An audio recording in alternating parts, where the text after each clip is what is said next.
Fa 3 anys i uns mesos em vaig proposar de fer un programa de ràdio que se'n deia Meteo Mauri. I una cosa que em vaig ficar al cap és que volia que hi hagués un apartat de taula i que els vins que sortissin sempre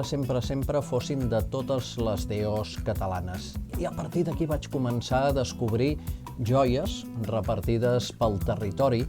i una de les joies, entre d'altres, va ser la garnatxa blanca. La garnatxa blanca de la Terra Alta et transporta en aquell territori i quan el tens a la boca dius: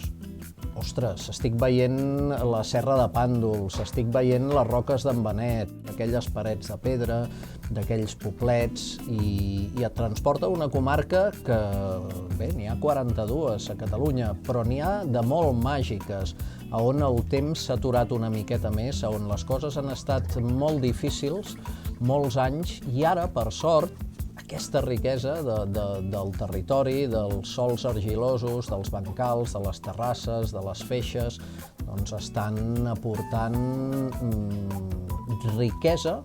potser no la riquesa fastuosa, però sí la riquesa per poder-se guanyar la vida amb un producte que cada cop té més prestigi i que quan, com us deia, te'l poses a la boca,